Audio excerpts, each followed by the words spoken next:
स्वागत है आपका ईटीना स्वदेश पर। मैं हूं आपके साथ पूजा त्रिपाठी और आप देख रहे हैं मिड कैप मसाला। और इस शो में हम बात करेंगे मिड कैप स्टॉक्स की, कहां पर एक्शन दिखाई दे रहा है इस पर चर्चा करेंगे और साथ ही वहां रणनीति क्या होनी चाहिए ये भी आगे हम समझेंगे। लेकिन सबसे पहले नज़र डाल लेते हैं बाजार पर। और इस वक्त हम देख रहे हैं कि मार्केट में कमजोरी हावी है। निफ्टी करीब 80 अंकों की गिरावट के साथ कारोबार कर रहा है। लेकिन वहीं दूसरी तरफ देखिए बैंक निफ्टी में काफ़ी अच्छी स्ट्रेंथ नज़र आ रही है और 480 अंकों की मजबूती के साथ बैंक निफ्टी में कारोबार हो रहा है। 1% की तेज़ी है। तो एक तरफ निफ्टी में वीकनेस है लेकिन बैंकों से काफ़ी अच्छा सपोर्ट है। और अगर निफ्टी के टॉप गेनर्स पर भी नज़र डालेंगे तो टॉप 3 नाम तो बैंकों के ही हैं। कोटक महिंद्रा बैंक 3% ऊपर, एक्सिस बैंक में 2.5% की तेज़ी, एक्सिस बैंक 2% ऊपर कारोबार कर रहा है। बजाज ऑटो में भी अच्छी तेज़ी है। तो जो हैवी वेट बैंकिंग काउंटर्स है वहाँ पर काफ़ी अच्छी तेज़ी नज़र आ रही है। एचडीएफसी बैंक भी ऊपर कारोबार कर रहा है। तो आज अच्छा सपोर्ट है बैंक निफ्टी से। लेकिन वहीं दूसरी तरफ गिरने वाले शेयरों की बात करें तो एनटीपीसी वीक है आज 3.5%। अदानी एंटरप्राइजेज में कमजोरी है। अल्ट्राटेक, ओएनजीसी और पावर ग्रिड भी कमजोरी के साथ आज कारोबार कर रहे हैं। लेकिन ओवरऑल अगर मार्केट को देखेंगे तो वीकनेस काफ़ी ज़्यादा हावी है। मिड कैप स्टॉक स्पेशली वो आज काफ़ी ज़्यादा टूट रहे हैं। और मार्केट ब्रेथ भी देखेंगे तो ज़्यादातर स्टॉक्स आज लाल निशान में कारोबार कर रहे हैं।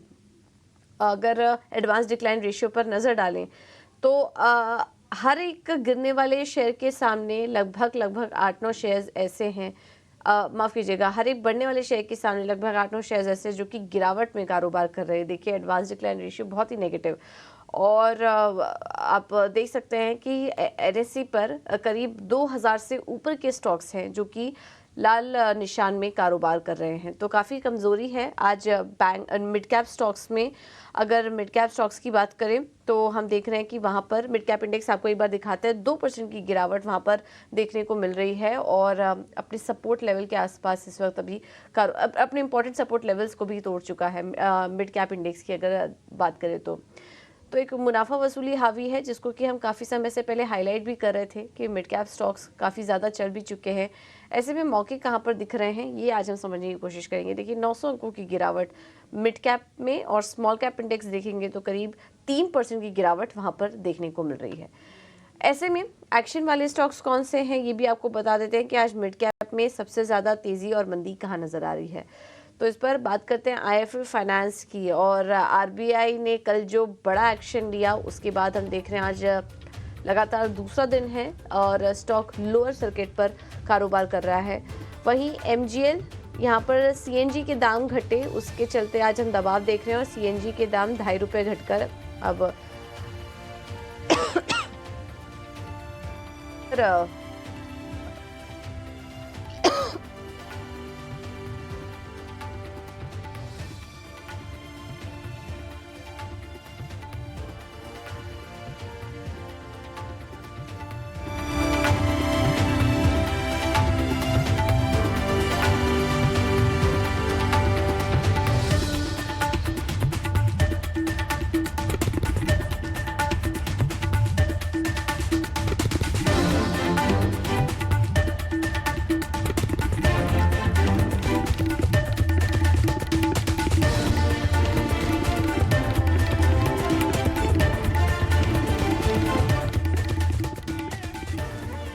और आवास फाइनेंशियल्स भी आपके स्क्रीन पर देखिए, शेयर में 2% से ज़्यादा की तेज़ी। एसबीआई म्यूचुअल फंड ने करीब 60 लाख शेयर से ज़्यादा की खरीदारी की है स्टॉक में। इस वजह से हम देख रहे हैं कि आवास फाइनेंशियल्स भी मजबूती के साथ कारोबार कर रहा है। तो mid cap small cap stocks में हम देख रहे हैं कि नेगेटिव खबरें भी काफ़ी सारी आ रही हैं, उसका भी इम्पैक्ट हम इन तमाम शेयरों में देख रहे हैं। और आज कमज़ोरी है ज़्यादातर स्टॉक्स में। चलिए अब आगे बढ़ते हैं और अब शामिल करते हैं एक्सपर्ट को और उनसे सबसे पहले समझ लेते हैं अगले 3 घंटे के ट्रेड।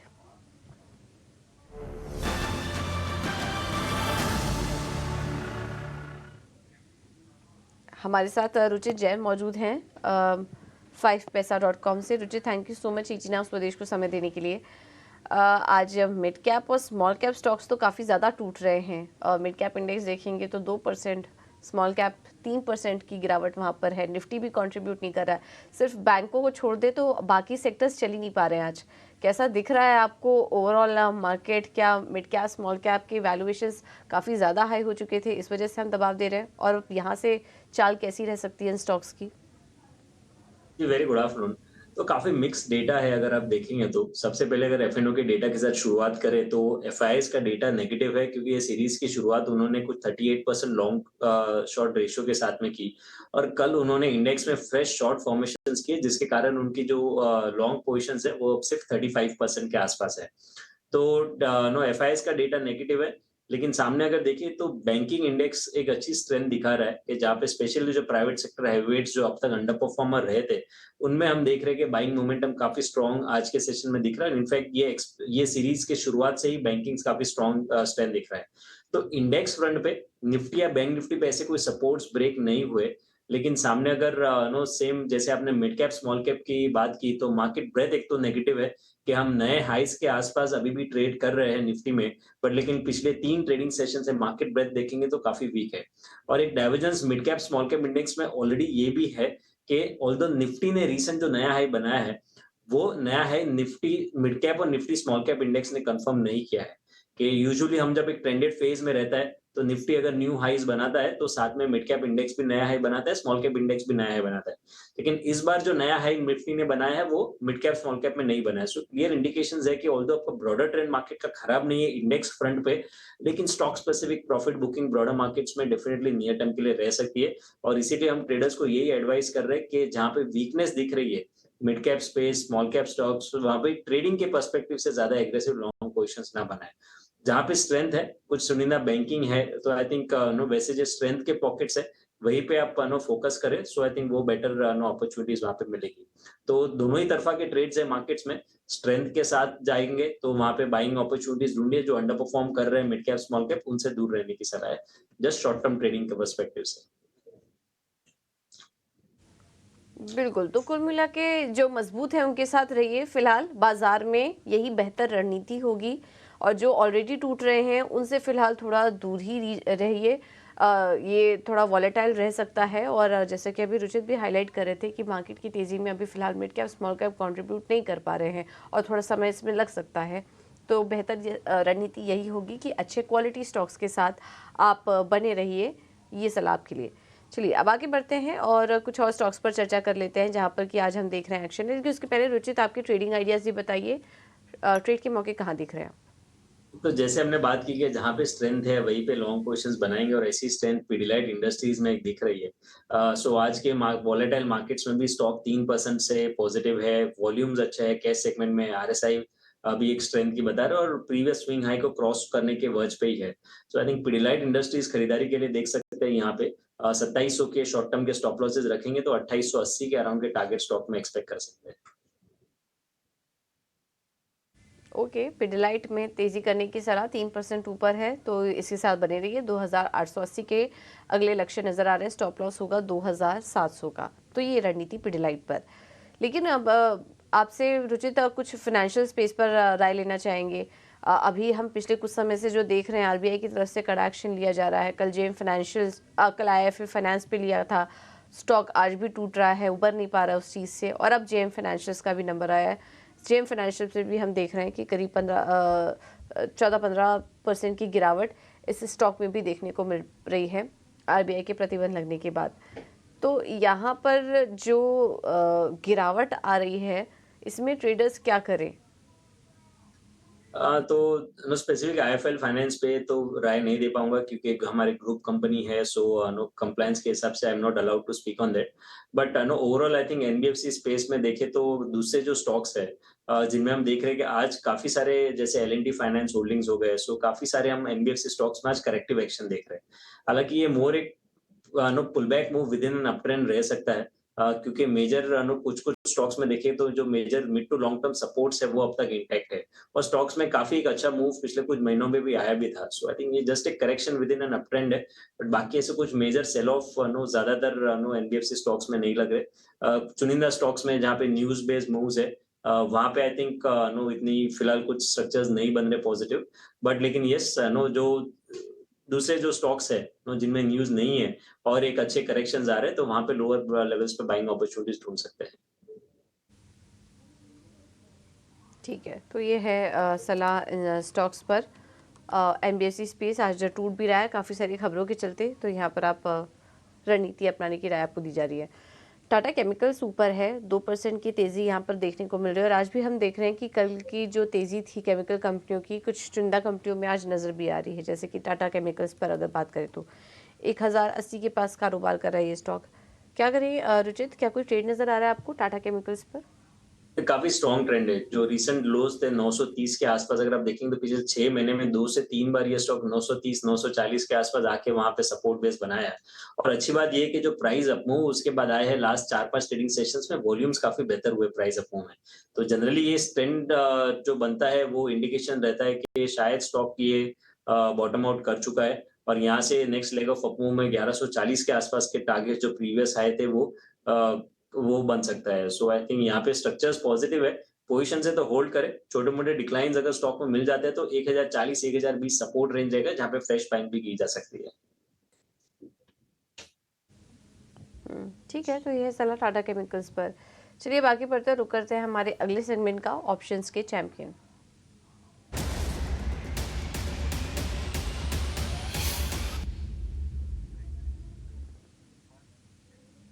हमारे साथ जेम फाइनेंशियल की सोनी पटनायक मौजूद हैं। Soni, thank you so much समय देने के लिए। बताइए क्या रणनीति होगी आपकी तरफ से? जी, गुड आफ्टरनून पूजा जी। यहाँ पे जो हम रेकमेंड करना चाहते हैं वो है मुथूट फाइनेंस की पुट ऑप्शन।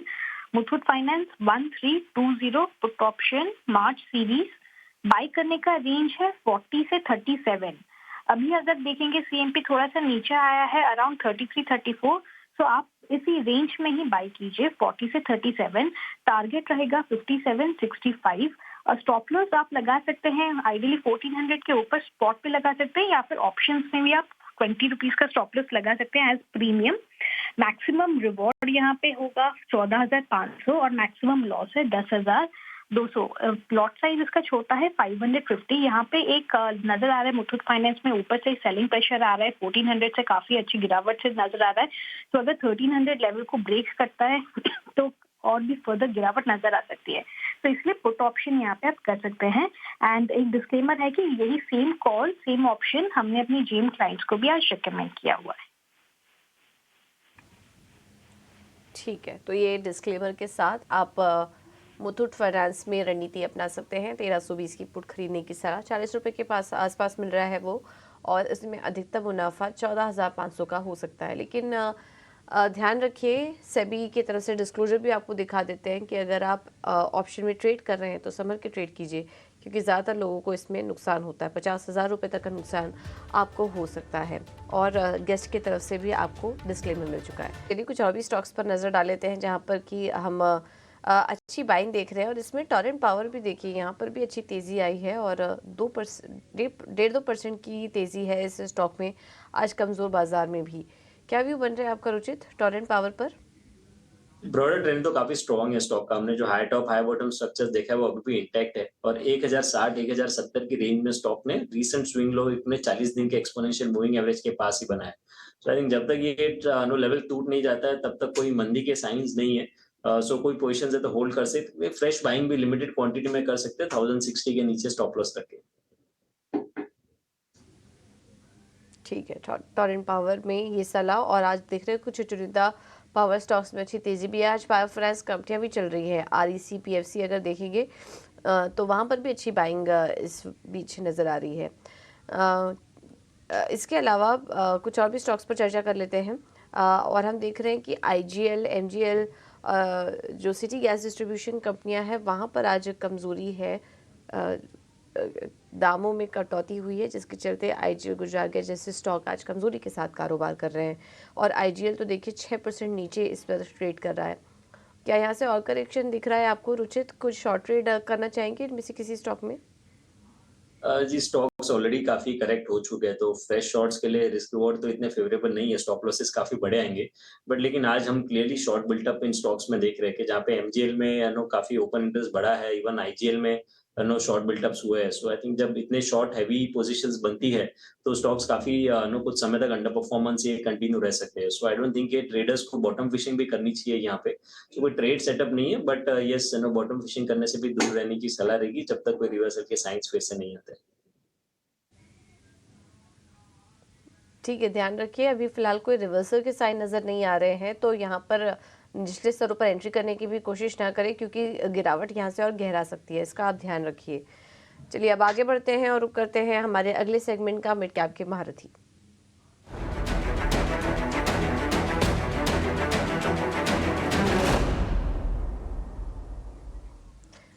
विनीत बोलिंजकर वो हमारे साथ जुड़े तो नहीं हैं, उनसे संपर्क नहीं हो पा रहा है, लेकिन उनके कॉल्स हैं हमारे पास। उन्होंने जो स्टॉक में तेज़ी करने की सलाह दी वो आपके स्क्रीन पर लेकर आते हैं। और विनीत ने यहाँ पर रेलिगेयर एंटरप्राइजेज में तेज़ी करने की सलाह दी है। 225 के आसपास ये स्टॉक कारोबार कर रहा है और उनका मानना है कि अगले 1 सालों में 480 तक के लेवल्स देखने को मिल सकते हैं। रेलिगेयर इस कमज़ोर बाजार में भी स्टॉक टूट रहा है, लेकिन अगर फंडामेंटल्स देखेंगे तो मैनेजमेंट काफ़ी समय से जो कमेंट्स आ रहे हैं वो काफ़ी पॉजिटिव हैं। रिवाइवल की तरफ ये स्टॉक ये कंपनी धीरे धीरे बढ़ रही है, तो फंडामेंटल्स अच्छे हैं और इन लेवल्स पर अट्रैक्टिव नज़र आ रही है। तो इस वजह से यहाँ पर विनीत ने तेज़ी की सलाह दी है। तो 1 साल के लिए उनका कहना है कि 480 तक के लेवल्स यहाँ पर देखने को मिल सकते हैं। दूसरा स्टॉक जो उन्होंने सजेस्ट किया है वो है टिप्स इंडस्ट्रीज़ का।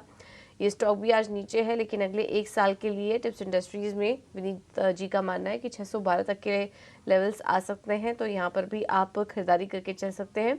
दोनों ही स्टॉक में रिस्क रिवॉर्ड रेशियो काफ़ी अच्छा लग रहा है अगर आप इस भाव पर एंट्री लेते हैं तो इस शो में हमने ये भी बताया कि मिड कैप स्मॉल कैप जो काफ़ी ज़्यादा टूट रहे हैं वहाँ पर भी मौके कहाँ दिखाई दे रहे हैं, लेकिन ध्यान रखिए जो आपकी अवधि है, जो नज़रिया आपका वो लंबा रखिए और इन दोनों स्टॉक्स में भी 1 साल का समय आपको देना होगा, तब ये लेवल्स आपको दिख सकते हैं। तो ये है राय विनीत की तरफ से। चलिए फिलहाल इस शो में इतना ही। रुचित जी आपका बहुत बहुत धन्यवाद समय देने के लिए और तमाम स्टॉक्स पर अपनी रणनीति सुझाने के लिए।